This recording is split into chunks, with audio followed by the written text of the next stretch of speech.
Right, we've got some big breaking transfer news right now. We just told you that there had been some develops on the... Striker has got an extremely impressive scoring record in the Portuguese league, and there have been lots of reports that Berta wants Gyökeres, and he's told Mikel Arteta, this is the striker we need to sign. Ruben Amorim, what did you make of what he had to say? Well, he's just basically saying that Bruno Fernandes is staying at Manchester United.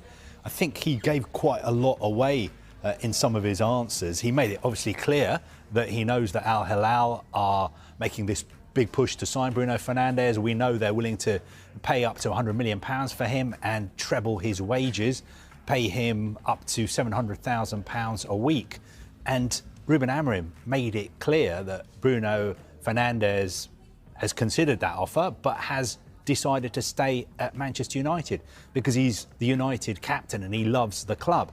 And Ruben Amorim also let us in on the fact that he's obviously spoken to Bruno Fernandes about this potential move to Saudi Arabia, and Bruno Fernandes believes in what is happening at Manchester United. He knows that next season is not going to be like last season.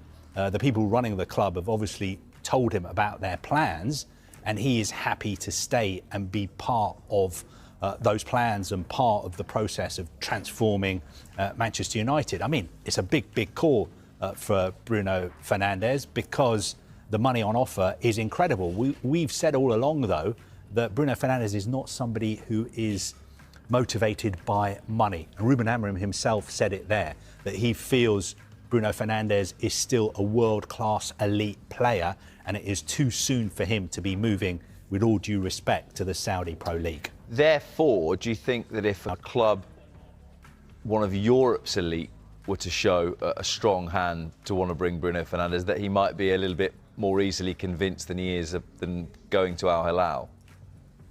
I think United are pretty insistent on the fact that they want Bruno Fernandes to stay.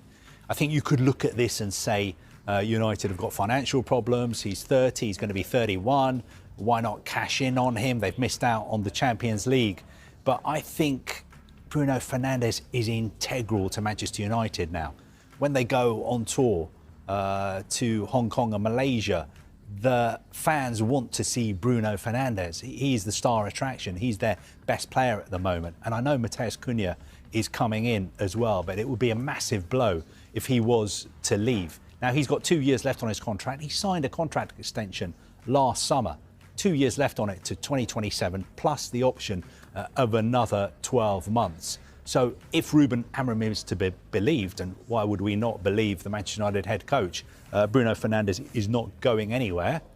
He's going to turn down this approach from Al Hilal, which would lead to the question perhaps of what is his agent doing in Riyadh? Why was he in Riyadh yesterday being photographed going into the Four Seasons Hotel to have a meeting with senior Al Hilal executives? But we do start with Manchester United. Ruben Amorim has issued a pretty emphatic hands-off warning to Al Hilal over captain Bruno Fernandes.